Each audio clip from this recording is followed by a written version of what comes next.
የሚታየውማ እውነት ነው ሲባጓ ያሳንቃል። ብዙ ወጣቶች እኮ ተስፋ ቆረጡበት። ለምን? የሚታየውን ብቻ ስለሚያዩ ተስፋ ዛጋ የሚቆም የሚያበቃ ስለሚመስላቸው። በምድር ተስፋ ቢቆረጥ በእግዚአብሔር ተስፋ ይቆረጣል። ጠይቀነው ጥቂት ጊዜ ዝም ካለን ትዕግስት እያለማመደን ነው።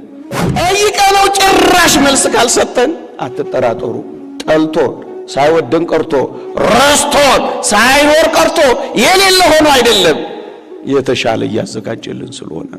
ተስፋ በማይቆረጥበት እግዚአብሔር ተስፋ እየቆረጠን ለምን ሰይጣንን ደስ እናሰኘዋለን? ታጉረመርሙ ሰይጣንን አስደሰታችሁት፣ አጠገባችሁ። አሁን ምን ያህል የጠገበ አይመስላችሁም? በኢትዮጵያና በመላው ዓለም ምሬት፣ ማጉረምረም፣ ምስጋና ሲጠፋ እስከመቼ ተስፋ እየቆረጥን? ተስፋ በማይቆረጥበት እኮ ነው ተስፋ ምን ቆርጠው የእግዚአብሔርን ማዳን የእጁንም ታምራት ብቻ እያየህ ጠብቀው። ያሳፍር እንደሆነ ታየዋለህ። ያጣውን ነገር ብቻ ከቆጠርክ ጸሎት ታቋርጣለህ።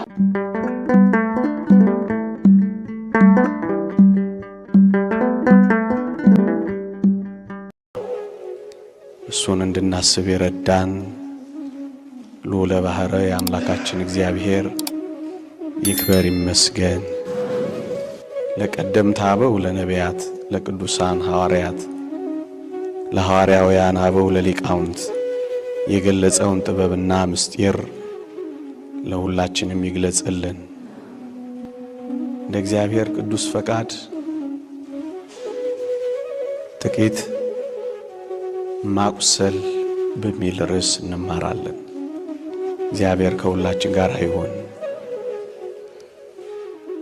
ሰው መከራው ጽኑ በሆነ ጊዜ፣ ሰው ዘመን በራቀበት ጊዜ፣ ሰው ለጥያቄው መልስ ባጣ ጊዜ እግዚአብሔር ረስቶኛል፣ ጌታም ትቶኛል፣ ኧረ እንደውም ባይኖር ነው እንጂ ቢኖርማ መች እንዲህ ይፈጸማል፣ ከፋ ሲልም ኧረ የለም ወደ ማለት ይደርሳል። ሰው መከራ ሲጸናበት፣ ሰው ጊዜ ሲርቅበት፣ ሰው ለጥያቄው መልስ ሲያጣበት እንዲህ ይላል፣ ቢረሳይ ነው፣ ባይወደኝ ነው፣ ባይኖር ነው። መጨረሻ ላይ ኧረ የለም ለማለት የሚደርሰው እንዲህ ባሉ ጊዜያት ነው። እንዲህ ባሉ ጊዜያት እግዚአብሔር አላያለኝ የሚል ጩኸት ነው የሚሰማው። ክርስቲያኖች ምናልባት እግዚአብሔር አላይ ብሎን ሳይሆን እኛ እንታይ ብለን እንዳይሆን መጠርጠር ነው። የእግዚአብሔር ዓይኖችማ አይደክሙ ኃያላን ናቸው። የእግዚአብሔር ዓይኖችማ አያንቀላፉ ትጉሃን ናቸው። የእግዚአብሔር ዓይኖችማ አይጨልምባቸው ብሩሃን ናቸው። የእግዚአብሔር ዓይኖችማ አይሞቱ ሕያዋን ናቸው። የእግዚአብሔር ዓይኖችማ አያዳሉ ጻድቃን ናቸው። ታዲያ ዓይኖቹ እንዲህ ከሆኑ ምናልባት እኛ ላለመታየት ተደብቀን እንዳይሆን ነው መጠርጠር። እንጂማ እግዚአብሔር ያያል። እጠራለሁ አትሰማኝም፣ እጮሃለሁ አታደምጠኝም እንለው ይሆናል እግዚአብሔር። እሱ ግን የሚመልስልን መቼ ጠራኸኝ ነው ሚለን። ምክንያቱም እግዚአብሔርን መጥሪያ አንደበቶቻችን አሁን እኔ የምናገርበት እናንተ የምትጮሁበት አንደበቶች አይደሉም። እግዚአብሔርን መጥሪያ አንደበቶቻችን ንጽህናና ምግባራችን። ያለ ንጽህናና ያለ ምግባር ጮኸን አላደመጥከኝም ብንለው፣ ብንጠራህ አልሰማኸኝም ብንለው ያለ ጥርጥር መቼ ጠራኸኝ ነው የሚለው። ታስታውሱ ይሆን? ትጣራለህ እሰማህም አለው ነው የሚለው። ብንጮህ ያልተደመጥ ነው፣ ብንጣራ ያልተሰማ ነው። ምናልባት የኔና የናንተ አጠራር ላይ ችግር ቢኖር ነው። እግዚአብሔርን እፈልገዋለሁ ግን አላገኘሁትም። ፈቃዱን ለማወቅ ታከትኩኝ ግን አልቻልኩም። ፈልገኝ ብሏል ግን እሱ አልገኝ አለ የሚል ጉርምርምታ እናሰማ ይሆናል። ክርስቲያኖች፣ እግዚአብሔርን ማግኘት ማለት ፈቃዱን ማግኘት ማለት ነው። ፈቃዱን ማግኘት ማለት ደግሞ የማይፈቅደውን መተው ማለት ብቻ ነው ባጭሩ። የማይፈቅደው ውስጥ እየኖረ እግዚአብሔርን ማግኘት እንዴት ይቻላል? ከማይፈቅደው ፈቀቅ ብለን ስንፈልገው ነው እግዚአብሔር የሚገኘው። እግዚአብሔርን ቀርቦ ሳለ ጥሩት ነው የተባለው። በሚገኝበት ጊዜ ፈልጉት ነው ያለን ነብዩ። ፈቃዱን በማይፈቅደው መንገድ እያቀረብንለት ፈለግንህ ግን አላገኘንህም ብንለው እንዴት እውነት ሊሆን ይችላል? ክርስቲያኖች፣ ወይንን በመርዝ ዕቃ ማርን በሬት ለውሶ ማቅረብ የሚፈቀደውን በማይፈቀደው መንገድ ከማቅረብ ጋር እኩል ነው የሚሆነው።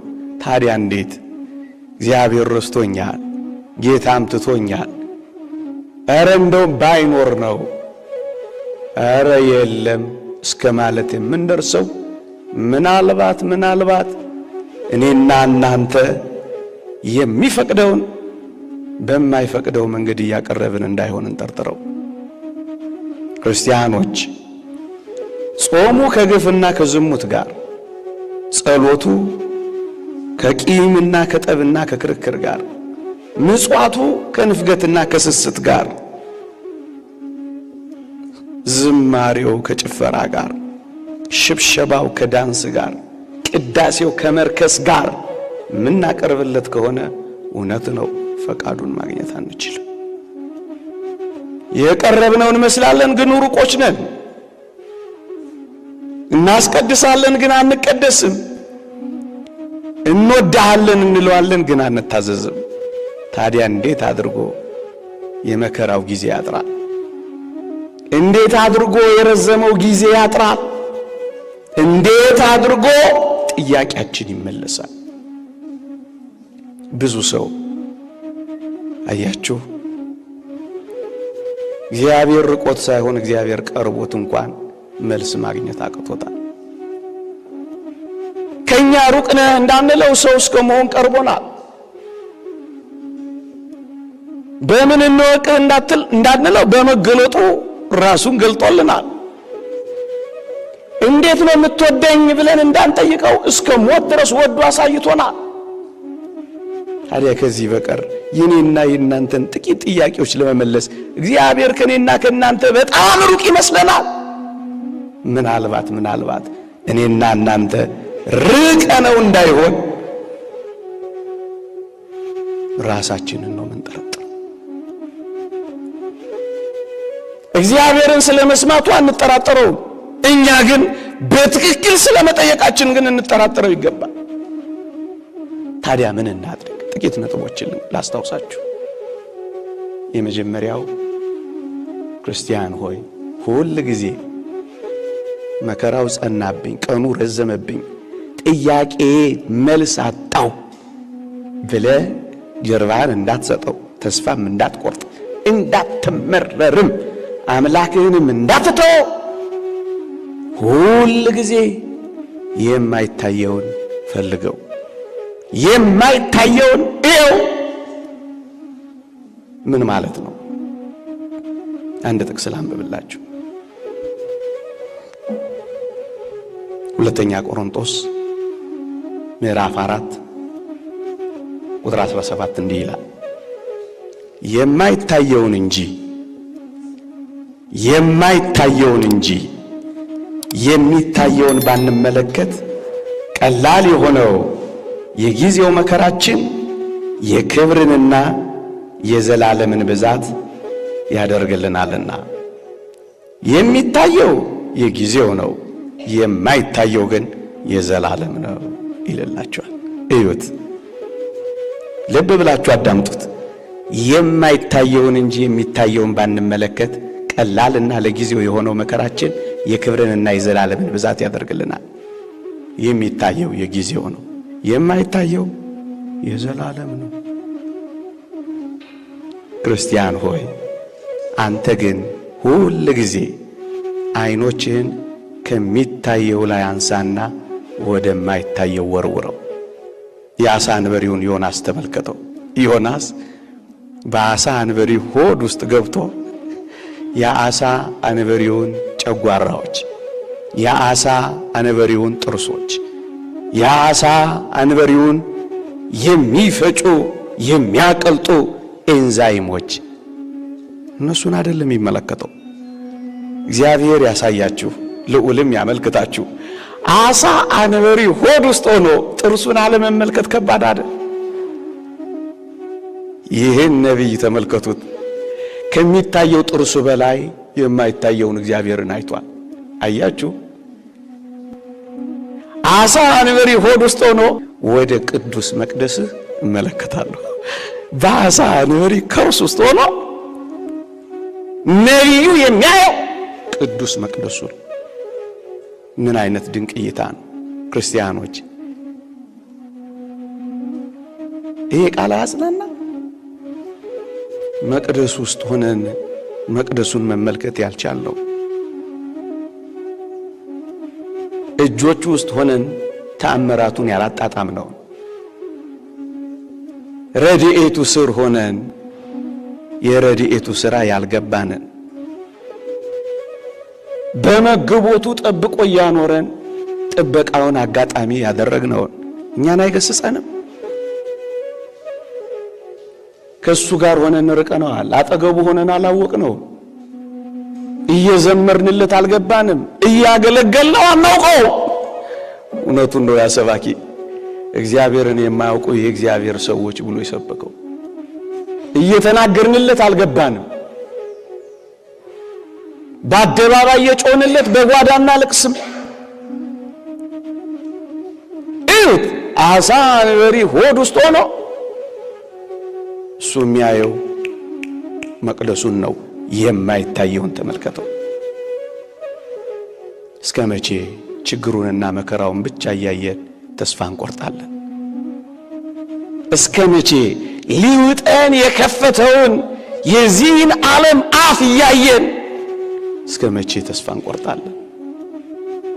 የመከራውን ጽናት ብቻ እየተመለከትን እስከ መቼ እግዚአብሔር ረስቶኛል፣ ጌታም ትቶኛል፣ ባይኖር ነው እንጂ ኧረ የለም እስከ መቼ እንላለን? እስከ መቼ ለኛ ያቃተውን ነገር ብቻ እያየን ለሱ የማይሳነውን ነገር ከማየት እስከ መቼ ተከልክለናል? ላንተ ያቃተውን ነገር ብቻ እያየ እስከ መቼ ምንም የሚሳነውን አምላክ ሳታይ ትቀራለህ? ባይፈቅደው ነው እንጂ አቅቶት አይደለም። ባስፈልግህ ነው እንጂ ነፍጎን እኮ አይደለም። ክርስቲያኖች፣ እግዚአብሔርን ጠይቀ ነው ቶሎ መልስ ከሰጠን ሃይማኖታችንን እምነታችንን እያጠነከረልን ነው። ጠይቀ ነው ጥቂት ጊዜ ዝም ካለን ትዕግስት እያለማመደን ነው። ጠይቀ ነው ጭራሽ መልስ ካልሰጠን አትጠራጠሩ፣ ጠልቶን ሳይወደን ቀርቶ ረስቶን ሳይኖር ቀርቶ የሌለ ሆኖ አይደለም፣ የተሻለ እያዘጋጀልን ስለሆነ እንጂማ እግዚአብሔር እስከ መቼ ችግሩን እስከ መቼ ለኛ ያቃተውን ነገር እያየን እንላለን? ላንተ የሚያቅት ነገር የለም ተብሎ ነው የተጻፈው። ምን ያቅተዋል እግዚአብሔር? ክርስቲያኖች፣ ተስፋ በማይቆረጥበት እግዚአብሔር ተስፋ እየቆረጠን ለምን ሰይጣንን ደስ እናሰኘዋለን? እንደውም ቅዱስ ዮሐንስ አፈወርቅ አንድ ውሻ አንተ ምግብ ስትበላ አጠገብ ቢቀመጥ ከምግብህ ያነሳ ብትሰጠው ውሻው አንድ ጊዜ ስላጎረስከው ርቆ የሚሄድ እንዳይመስል ጠግቦም የሚነሳ ይሆናል ብለህ እንዳትገምት። በሰጠው ቁጥር ወደ አንተ ነው የሚጠጋው። ሰይጣንም እንደዚህ ነው። አንድ ጊዜ ስታማረርለት የበለጠ ነው ወደ አንተ የሚቀርበው። እናም ይላል አምላክህን እያመሰገንከው ሰይጣንን በረሃብ ቅጣው ይላል። ስታጉረመርሙ ሰይጣንን አስደሰታችሁት፣ አጠገባችሁት። አሁን ምን ያህል የጠገበ አይመስላችሁም? በኢትዮጵያና በመላው ዓለም ምሬት፣ ማጉረምረም፣ ምስጋና ሲጠፋ እስከ መቼ ተስፋ እየቆረጥን? ተስፋ በማይቆረጥበት እኮ ነው ተስፋ ምን ቆርጠው። እስከ መቼ? ክርስቲያኖች በዚህ ሁሉ አስጨናቂ ጊዜ፣ በዚህ ሁሉ መራራ በሚመስል ጊዜ፣ በዚህ ባለቀ ጊዜ እስኪ አይኖቻችን ሁሉ ጊዜ አጥቂዎቻችን ላይ፣ አሰናካዮቻችን ላይ፣ ፈታኞቻችን ላይ፣ የቤት ሥራ የሚሰጡን ላይ፣ ወሬ የሚጎነጉኑ ሴራ የሚያደሩት ላይ እንቶ እስኪ አነስማቸው፣ አናያቸው። ለመነኮሳት እንደታዘዘው የተስማ ድምፀ ወይትሪያ ገጸ የተባለውን እዚህ ባመጣውም ይሆናል። አትስማ አትይ። የእግዚአብሔርን ማዳን የእጁንም ታምራት ብቻ እያየህ ጠብቀው። ያሳፍር እንደሆነ ታየዋለህ። ትላንትን ያሳለፈ ዛሬን አያሳልፍ። እዩ እኮ ይኸውላችሁ፣ የሚጥለንም የሚያነሳንም ተስፋ የሚሰጠንም ተስፋ የሚያስቆርጠንም የሚያበረታንም የሚያደክመንም የምናየውና የምንሰማው እይታችን ነገር ብቻ ነው። እይታ። ለዚህ ነው የማይታየውን እንጂ የሚታየውን ባንመለከት። የሚታየውማ እውነት ነው፣ ተስፋ ያስቆርጣል። የሚታየውማ እውነት ነው፣ ሲባጓ ያሳንቃል። ብዙ ወጣቶች እኮ ተስፋ ቆረጡበት። ለምን? የሚታየውን ብቻ ስለሚያዩ፣ ተስፋ ዛጋ የሚቆም የሚያበቃ ስለሚመስላቸው። በምድር ተስፋ ቢቆረጥ በእግዚአብሔር ተስፋ ይቆረጣል። እይታችን ነው። የቅዱስ ኢዮብን እይታና የሚስቱን እይታ ተመልከቱ። ሚስቱ የኢዮብን የባሏን ቁስሎች ብቻ ነው የምታየው። ቁስሎቹን ብቻ፣ ልጆቿን ማጣቷን ብቻ፣ የንብረቷን መጉደል ብቻ ነው የምታየው። በቃ ኪስህን ብቻ ካየ ተስፋ ትቆርጣለህ። ያጣኸውን ነገር ብቻ ከቆጠርክ ጸሎት ታቋርጣለህ። የጎደለብህን ነገር ብቻ የምትጀምር ከሆነ ለቤተ ክርስቲያን ለቅዱስ እግዚአብሔር ጀርባን ትሰጣለህ። ጥለው የሄዱትን ሰዎች ብቻ የምታይ ከሆነ ልዑል እግዚአብሔርን ትሳደባለህ፣ ታማለህ። እይታ ነው የሚወስነው። ከጎደለ ይልቅ የበዛብህን ማየት ስትችል ግን ከጠፋው ነገር በላይ የጠፋውን እጥፍ አድርጎ ሊሰጥህ የሚችለውን አምላክ ማየት ስትችል ግን ያን ጊዜ ማመስገን ትችል። በኢዮብና በሚስቱ መካከል የነበረው እይታቸው ብቻ ነው። ኦርቶዶክሳውያን ምንድን ነው እይታችን? በሚፍለቀለቀው ነገር ውስጥ እግዚአብሔር ያወጣናል። መኖር በመሙላት ብቻ አይደለም፣ በመጉደል ውስጥም ያኖረናል። በመራብ ውስጥ ያጠግበናል። በውሽንፍርና በነፋሳት በውርጮች መካከል ያሞቀናል ብለን እናምናለን። እንደዚህ ነው ያመኑት እኮ አባቶቻችን። ያመናኒ እንደጻፈው የረሃብ ጠኔ በገረፈኝ ጊዜ ይላል ስሙን እየጠራው ጸሎት እየጸለይኩ እጠግብ ነበር ይላል። ረሃብ ምንም አይሆንባቸውም። ውርጩና ውሽንፍሩ በገረፈኝ ጊዜ የጸሎት የሙቀት ቀስ እያለ ያሞቀኝ ነበር ይላል። በረሃ ውስጥ ሳንበላም ያኖረን፣ አንድ ቀን በበላ ነው 40 ዓመት የሚያቆየን፣ አንድ ቀን በጠጡት ብዙ ዘመን የሚያሻግር ከሆነ መብልና መጠጥ ለአንተ ጥያቄ፣ ለእግዚአብሔር ብሩ ነው። አየኸው ኢዮብን እይታውን ተመልከት። ቁስሎቹን አይደለም ያየው፣ የልጆቹን ጉድለት አይደለም ያየው፣ የቤቱን ሙላት መጉደል አይደለም የቆጠረው። የሰጠኝ እግዚአብሔር ነው። ቀድሞውንም የሰጠኝ እግዚአብሔር ነው። አሁንም የወሰደው እሱ ነው። ድጋሚም ሊሰጠኝ የሚችለው እሱ ነው። እኔ ያለኝ ሀብት ያለኝ አይደለም፣ ራሱ እግዚአብሔር ነው። እግዚአብሔርን የማመልከው ስለሚሰጠኝና ስለሚያጎለኝ ነገር አይደለም። እግዚአብሔር ስለሆነ ብቻ ነው። እሱን ለማምለክ ምንም ነገር ምክንያት አይደለም ማለትና አመሰግነዋለሁ አለ። አየህ፣ የማይታየውን ማየት ማለት ይሄ ነው። በጥልቀት ነው የሚያዩት። የማይታየውን ማየት ማለት ይሄ ነው። እሷ ሰድበው ትለዋለች፣ እሱስ ተመስገን ይለዋል። በዚህ እኮ ነው የተለያዩት።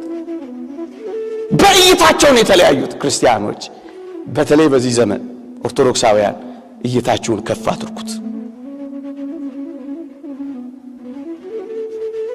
ያለ ምክንያት እግዚአብሔር ይሄን አያደርግም። እግዚአብሔር በእኔ ላይ ያለው ዓላማ ሰላም ነው። ውዴ ለእኔ ያለው ዓላማ ፍቅር ነው። ታዲያ እንዴት መከራዬ ጽኑ በሆነ ጊዜ ረስቶኝ ነው፣ ትቶኝ ነው፣ ጠልቶኝ ነው፣ ሳይወደኝ ቀርቶ ነው፣ ባይኖር የለም እንዳትሉት።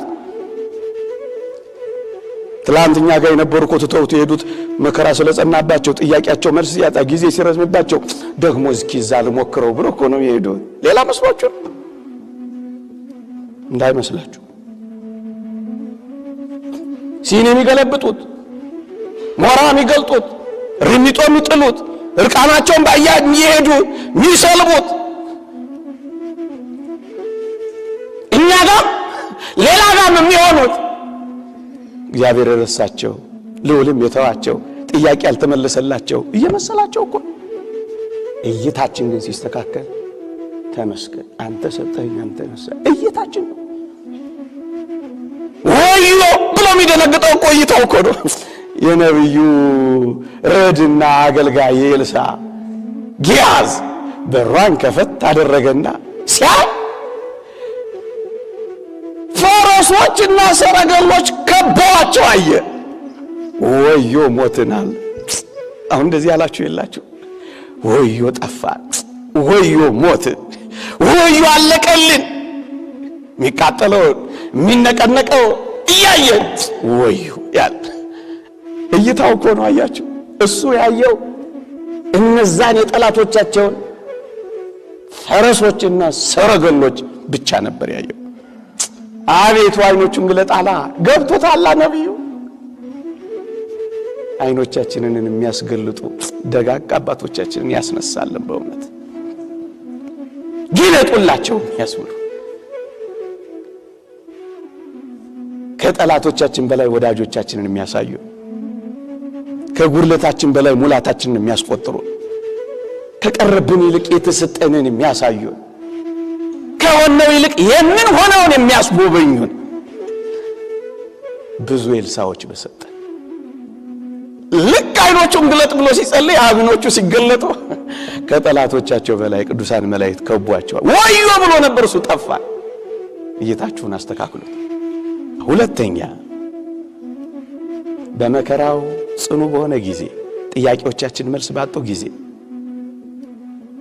ጊዜ በረዘመብን ጊዜ እንደ አንድ ጥልቅ ትምህርት ቤት እንውሰደው። ትምህርት ቤታችን እናድርገው። ሁለት ትምህርት ቤቶች አሉ። ከመከራ በላይ አስተማሪ፣ ከመከራ በላይ መካሪ፣ ከመካሪ በላይ ዘካሪ አይገኝም። ትልቁ ጉባኤ ቤት፣ ትልቁ መጻሕፍት ቤት መከራ እንደ መከራ ያለ ትምህርት ቤት። ሰው መታዘዝን፣ ሰው መራራትን፣ ሰው ትሕትናን፣ ሰው መስጠትን ከመከራ ይማራል። ታስታውሱ ይሆን በእነዛ ጥቂት የኮቪድ ወራቶች ስንቱ ነው የተረዳዳው? ስንቱ ነው ማዕዱን ያቋደሰው?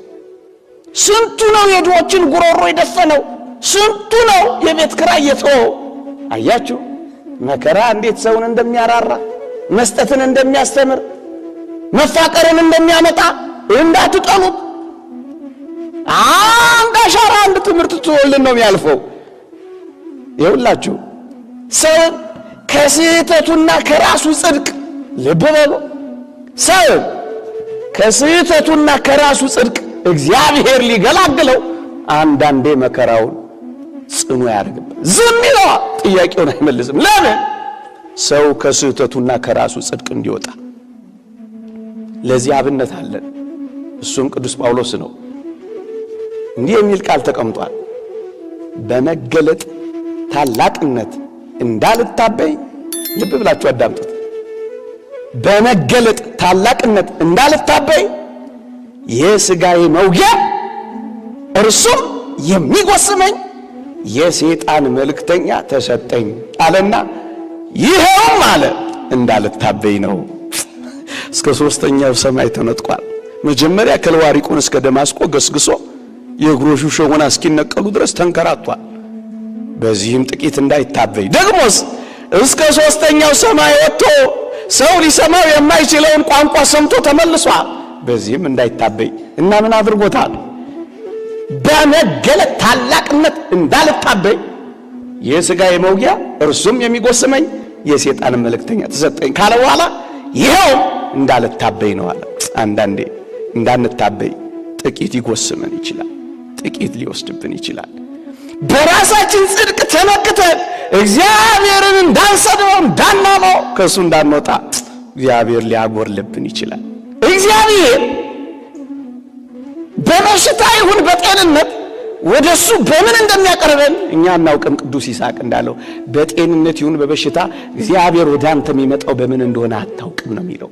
እያሳመመ ያቀርበን ይሆናል፣ እያጎደለ ያመጣን ይሆናል፣ ደጅ መጥኛ ያደርገው ይሆናል። ጉርለታችንን፣ ልጅ ማጣታችንን መጸለያ፣ ጉርለታችንን መለማመጫ፣ የሆነ ነገር መውደሉን እሱ ጋር መውደቂያ ሊያደርገው ይችላል።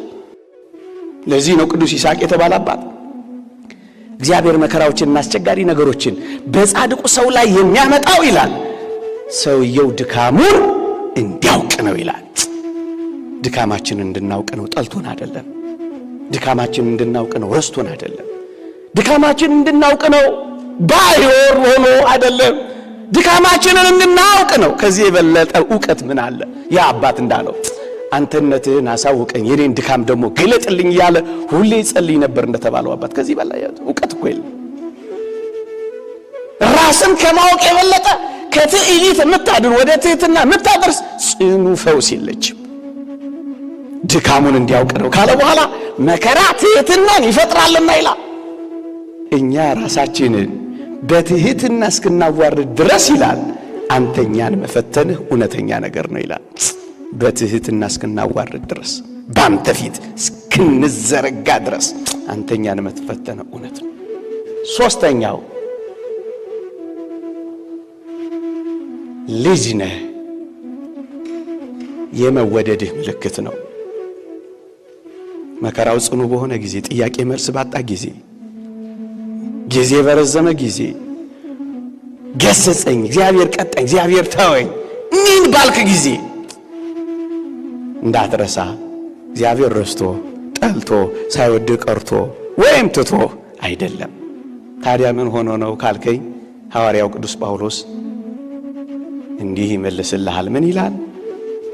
የሥጋ አባቶቻችን ዕብራውያን ምዕራፍ 12 ቁጥር 16 የሥጋ አባቶቻችን መልካም ሆኖ እንደታያቸው ለጥቂት ቀን ይቀጡን ነበር ይላል። የሰማችሁኝ ነው? የሥጋ አባቶቻችን መልካም መስሎ እንደታያቸው ለጥቂት ቀን ይቀጡን ነበር። ምን መስሎ እንደታያቸው? ለነሱ መልካም መስሎ እንደታያቸው ለጥቂት ቀን ይቀጡን ነበር።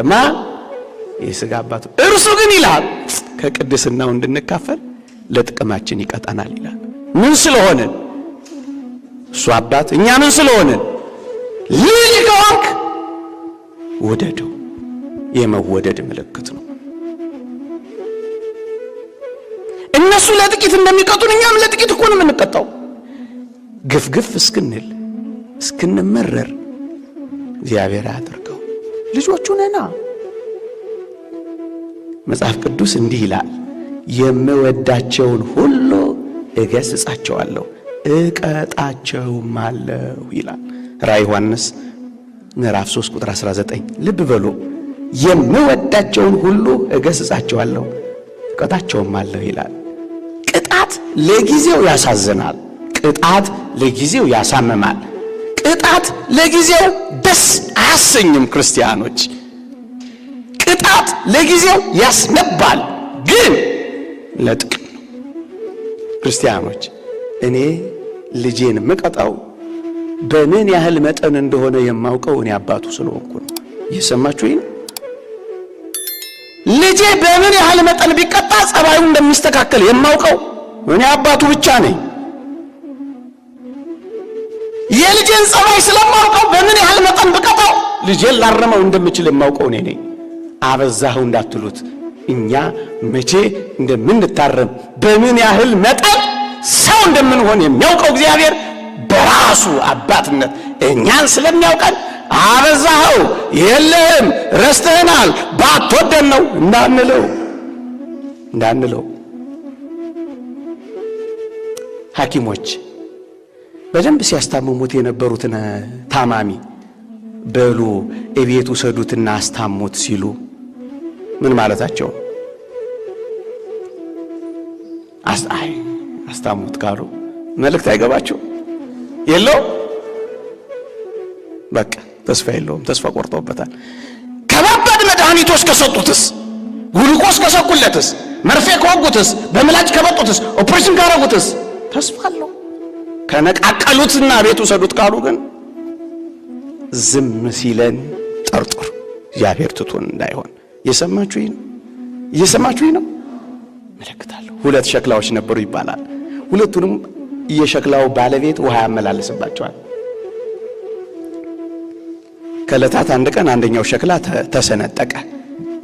ተሰንጥቆም ቢሆን ውሃ ያመላልስበታል። ውሃውን ግን ያ ሸክላ እንደ ጓደኛው ሸክላው እቤቱ ይዞ አይገባም። እያንጠባጠበ መንገድ ላይ ይጨርሰዋል። በጓደኛው በሱም መሰንጠቅ ተበሳይቶ ከዛሬ ጀምሮ እኔን እንዳታነሳኝ ስበረኝ አለው። ባለቤቱ እኮ ነው፣ ሸክላው እኮ ነው የሚለው። ተሰንጥቅ ያለውና ስበረኝ አለው። የሸክሎቹ ባለቤት ግን ምን አለው ይባላል? አልተውህም፣ አልጥልህም። ምክንያቱም እርግጥ ነው ውሃውን ቤቴ እንኳን ባታደርሰው አለው፣ ይኸው እስኪ መንገዱን አለው። በስንጥቃትህ በኩል ውሃ እያንጠባጠብክ መሬቱን ሁሉ